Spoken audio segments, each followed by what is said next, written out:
जम्मू कश्मीर के लोगों के लिए बड़ी इंपॉर्टेंट इंफॉर्मेशन है और पूरे देश के लोगों के लिए। जो बजट इस बारी फाइनेंस मिनिस्टर निर्मला सीतारमण जी ने पेश किया है 2023-24 का, इसमें मैं बताऊंगा कि टैक्स के हवाले से क्या इंपॉर्टेंट इंफॉर्मेशन आ रही है, कितने आपके इनकम है और उस इनकम पे कितना टैक्स लगेगा, कौन कौन सी चीज़ें सस्ती हुई हैं और काफ़ी ज़्यादा अहमियत रखने वाली इंफॉर्मेशन है। जैसे कि आप लोगों को मालूम है कि आज फाइनेंस मिनिस्टर निर्मला सीतारमण जी की जानिब से जो है वो अनाउंस किया गया है न्यू टैक्स स्लैब 2023-24 का।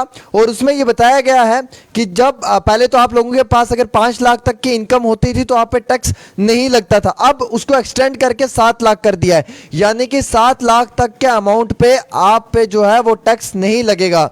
आपकी अगर कमाई इंडिविजुअल 7 लाख रुपए तक की है और आप सरकार को टैक्स नहीं देंगे, लेकिन 7 लाख से ज़्यादा है तो सरकार वसूल करेगी। अब मैं बताऊंगा वो कैसे वसूल करेगी। सबसे पहले मैं आपको बताना चाहूँगा कि इस बारी थोड़ी सी इसमें राहत मिली है।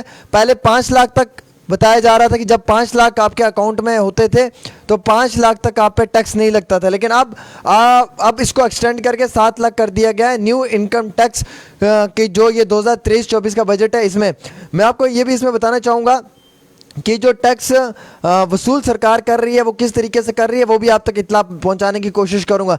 देखिए, अगर आपके पास इनकम जो है वो आपकी लगभग 6 लाख से लेकर 9 लाख रुपए तक है तो आप पे 10% टैक्स लगेगा, यानी कि 6 लाख से 9 लाख तक 10% टैक्स लगेगा और 15% जो है वो लगेगा 9 लाख से लेके 12 लाख।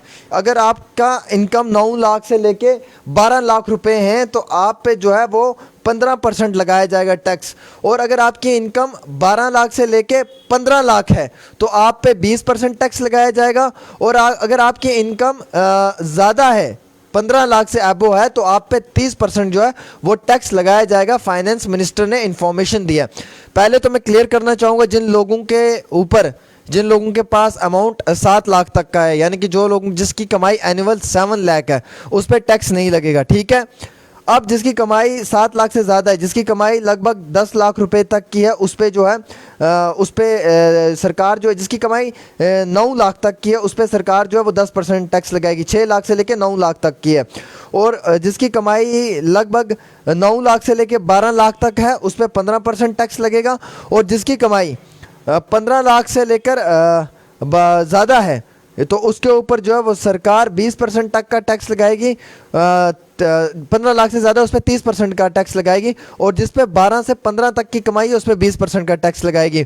तो सरकार ने एक बड़ा फैसला लिया है कि जिन लोगों की कमाई 15 लाख रुपए से ज़्यादा है, एबो 15 लाख, उन पे 30% टैक्स लगाया जाएगा।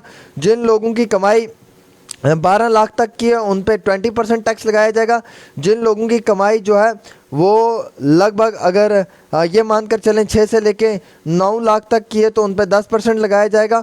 और जिन लोगों पे 9 से लेके 12 तक का इनकम है उन पे 15% का टैक्स लगाया जाएगा, यानी कि 12 लाख रुपए कमाने वाले लोगों पे 15% का टैक्स और 15 लाख रुपए कमाने वाले पे 30% का टैक्स, यानी कि 15 लाख से ज़्यादा का। तो जिन लोगों की कमाई 2, 4, 5, 6 लाख है तो उनके ऊपर जो है वो सरकार की जानिब से टैक्स नहीं लगाया जाएगा। और इसमें यह भी बताया जा रहा है कि ओवरऑल जो इस वक्त बजट बताया जा रहा है उसमें ये कहा जा रहा है कि जो इलेक्ट्रिक व्हीकल्स हैं, यानी कि जो 2 व्हीलर हमारे पास होते थे इलेक्ट्रिक व्हीकल्स के, स्कूटर वगैरह, वो भी महंगा कर दिया गया है, उसमें भी जो वो बढ़ोतरी हुई है। और इसी तरीके से काफ़ी और चीज़ें जो है मेटल वगैरह के, उनमें भी जो है वो बढ़ोतरी की गई है, इजाफा देखने को मिला है। तो काफ़ी ज़्यादा इस बारी इस बजट से जो है वो सरकार के मुलाजमीन जो मिडिल फैमिली से बिलोंग करते हैं या वो लोग जो गरीब तबके से बिलोंग करते हैं जिनकी कमाई 2, 4, 5 लाख के अंदर है, उन लोगों के लिए राहत है कि उन पर टैक्स नहीं लगाया जाएगा 7 लाख तक। एक छोटी सी पेशकश डेली तस्कीन पे आमिर सुहेल के साथ।